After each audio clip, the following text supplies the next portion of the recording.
Bonjour à tous, j'espère que vous allez bien. Aujourd'hui je vous retrouve pour une vidéo très spéciale en collaboration avec la marque Jacquet. Cette vidéo est ma participation au concours du burger préféré des Français. C'est la deuxième année que Jacquet organise ce concours et cette année nous sommes 5 youtubeurs à participer et à vous présenter une recette de burger qui nous ressemble. Vous pouvez donc voter pour la recette que vous préférez sur le site burgerpréféré-jacquet.fr. La recette gagnante sera à l'honneur du food truck de Jacquet qui fera le tour de France et vous aurez l'occasion de pouvoir goûter cette recette en vrai, en live, en direct. Alors pour ma part, je suis partie sur un burger 100% végétal sans aucun produit d'origine animale et vous verrez que c'est pas plus compliqué à faire et que c'est pas moins bon pour autant, bien au contraire. Alors c'est parti pour la recette. On va commencer par la sauce et comme on n'utilise pas de fromage, on doit vraiment miser sur quelque chose de très crémeux, fondant en bouche et surtout savoureux. Pour cela, on va préparer une sorte de mayonnaise un peu parfumée.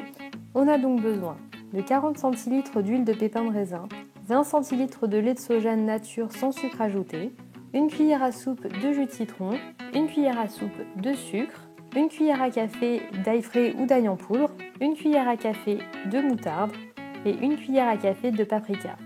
Il y a juste à bien préparer ces ingrédients avec les dosages et se munir de son blender ou d'un batteur électrique, peu importe. On va commencer par mixer tous les ingrédients ensemble, sauf l'huile, surtout pas l'huile d'ailleurs. Pour cette étape, je mets mon blender à pleine puissance et j'arrête lorsque tous les ingrédients sont parfaitement bien mélangés. Ensuite, on va rajouter l'huile petit à petit en baissant la vitesse du blender au minimum et c'est comme ça que le mélange va épaissir et devenir très onctueux. On obtient donc une sauce légèrement colorée et qui est vraiment délicieuse. On ne se douterait pas du tout qu'on a utilisé des ingrédients différents de ceux utilisés pour une mayonnaise classique. Vous pouvez garder la sauce dans un pot bien fermé jusqu'à 2 semaines au réfrigérateur. Maintenant passons à la préparation du steak. Je remplace la viande de bœuf par du soja et là aussi la préparation est très simple. Pour 4 steaks, j'ai besoin de 400 g de haché végétal de soja, d'un oignon, d'une cuillère à café de cumin et d'une demi-cuillère à café de poivre. Pour les oignons, je les ai préalablement fait cuire dans un peu d'huile d'olive jusqu'à ce qu'ils soient translucides et bien tendres. Je viens ensuite mélanger tous les ingrédients pour que les épices et les oignons soient bien répartis. Et ensuite, pour chaque steak, je vais prendre environ 100 g de ma préparation et former une petite boule. Pour former le steak, je place la boule entre 2 feuilles de papier cuisson et j'écrase à l'aide d'un objet cylindrique à la forme de mon steak, mais ça marche aussi avec les mains. Ensuite, je rajoute la touche finale de déco avec des stries que l'on peut aussi faire au couteau. Pour la cuisson, je vais tout simplement cuire le steak 2 minutes sur chaque face à feu fort dans une poêle anti-adhésive.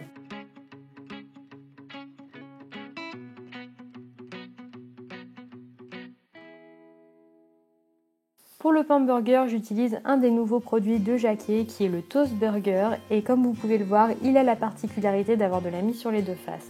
Je prends 2 tranches que je fais légèrement toaster et je vais pouvoir dresser mon burger en ajoutant quelques crudités. Évidemment, je suis généreuse avec la sauce. Je rajoute 4 rondelles de cornichons, un peu de laitue, 2 tranches de tomates.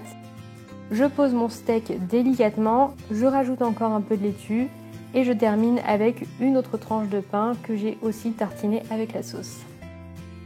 J'accompagne évidemment mon burger de frites maison cuites au four et sérieusement, je suis super contente du résultat de cette recette.